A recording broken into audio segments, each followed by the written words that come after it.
ಎಲ್ಲರಿಗೂ ನಮಸ್ಕಾರ. ಎಲ್ಲರೂ ಹೇಗಿದ್ದೀರಾ? ಬೆಳಗ್ಗೆ ಆದರೆ ಈ ತಿಂಡಿಗೆ ಮತ್ತು ಈ ಸಾರಿಗೆ ಹೊಂಸಿ ಸಾಕಾಗುತ್ತೆ ಅಂದ್ಕೊಂಡೆ ನಮ್ಮಮ್ಮ ಇವತ್ತು ಬೆಳಗ್ಗೆ ತಿಂಡಿಗೆ ಕಾಯಿ ಪಲ್ಯಗೆ ದೋಸೆ ಮಾಡಿದರು. ಈ ಕಾಯಿ ಪಲ್ಯ ಹೇಗೆ ಮಾಡೋದು ಅಂದರೆ, ಈರುಳ್ಳಿ ಹಸಿಮೆಣ್ಸಿಕಾಯಿನ ಒಗ್ಗರಣೆ ಮಾಡಿಕೊಂಡು ಅದಕ್ಕೆ ಕಾಯಿ ಹಾಕ್ಕೊಂಡು ಒಂದು 2 ಸಲ ತಿರುಗಿಸಿದ್ರೆ ಸಾಕು. ಇದಕ್ಕೆ ಉಪ್ಪು ಸ್ವಲ್ಪ ನೋಡ್ಕೊಂಡು ಹಾಕೊಬೇಕು, ಜಾಸ್ತಿ ಆದರೆ ತಿನ್ನೋಕ್ಕಾಗಲ್ಲ. ಆಮೇಲೆ ನಾವು ತಿಂಡಿ ತಿಂದು ಮುಗಿಸೋ ಅಷ್ಟರಲ್ಲಿ ನಮ್ಮಮ್ಮ ಆಲೆ ಮಧ್ಯಾಹ್ನ ಸಾರಿಗೆ ಏನು ಮಾಡೋದು ಅಂತ ಅನ್ಕೊತಾ ಇದ್ರು. ಅಷ್ಟರಲ್ಲಿ ಮೆಂತ್ಯ ಪಾಲ್ಕ ಚೆಕ್ವಂತ ಅಂತ ಕೂಗ್ ಬಂತು. ನಮ್ಮಮ್ಮ ಫುಲ್ ಖುಷಿ, ಮಧ್ಯಾಹ್ನ ಸಾರಿಗೆ ಹೆಂಗೋ ಸೊಪ್ಪು ಬಂತಲ್ಲ ಅಂದ್ಬಿಟ್ಟು. ಅಮ್ಮ ಸೊಪ್ಪು ತಗೊಂಡು ಹುಣಸೆಹಣ್ಣು ಉಳ್ಸೊಪ್ಪು ಮಾಡಿದ್ರು. ಹಾಗೆ ರೆಸಿಪಿ ಕೂಡ ಶೂಟ್ ಮಾಡಿ ಅಪ್ಲೋಡ್ ಮಾಡಿದ್ದೀವಿ, ನೋಡಿ ಅಂತ ಹೇಳ್ತಾ. ಹಾಗೆ ಮಧ್ಯಾಹ್ನದ ಕತೆ ಅಂತೂ ಇಷ್ಟ ಆಯಿತು. ಇನ್ನು ಸಂಜೆಗೆ ನಮಗಂತೂ ಈ ಸಾರಿಗೆ ಹೊಂಸಿ ಬೇಜಾರಾಗುತ್ತೆ. ಆದರೆ ಈ ಹೊಟ್ಟೆಗೆ ಅದು ಅರ್ಥನೇ ಆಗಲ್ಲ.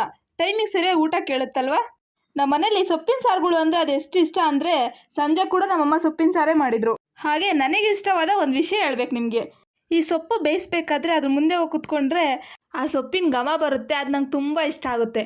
ಇಷ್ಟು ಹೇಳಿ ಮುಗಿಸೋ ಅಷ್ಟರಲ್ಲಿ ಎಲ್ಲ ಊಟ ಕೂಡ ರೆಡಿ ಮಾಡಿಬಿಟ್ಟಿದ್ರು. ಮುದ್ದೆ, ಪಲ್ಯ, ಅನ್ನ ಎಲ್ಲ ರೆಡಿ ಮಾಡಿದರು ನಮ್ಮಮ್ಮ. ಇವತ್ತು ಸೊಪ್ಪಿನ ಸಾರು ಅಷ್ಟೇ ತುಂಬ ಚೆನ್ನಾಗಿತ್ತು. ಆದರೆ ಹೇಳ್ತಾರಲ್ಲ, ಸೊಪ್ಪು ಚೆನ್ನಾಗಿದ್ರೆ ಸಾರು ಚೆನ್ನಾಗಿರುತ್ತೆ ಅಂತ. ಹಾಗೆ ಸೊಪ್ಪು ಚೆನ್ನಾಗಿತ್ತು, ಸಾರು ಚೆನ್ನಾಗಿತ್ತು. ಎಳೆ ಸೊಪ್ಪು, ಊಟ ಮಾತ್ರ ಸಖತ್ತಾಗಿತ್ತು. ಊಟ ಮಾಡಿ ನಾವು ಮುಗಿಸ್ತೀವಿ. ನೀವು ವಿಡಿಯೋ ಇಷ್ಟ ಆಗಿದ್ರೆ like, share, comment and subscribe to ನಮ್ಮ ಕಡೆ ಊಟ YouTube channel. Thank you so much.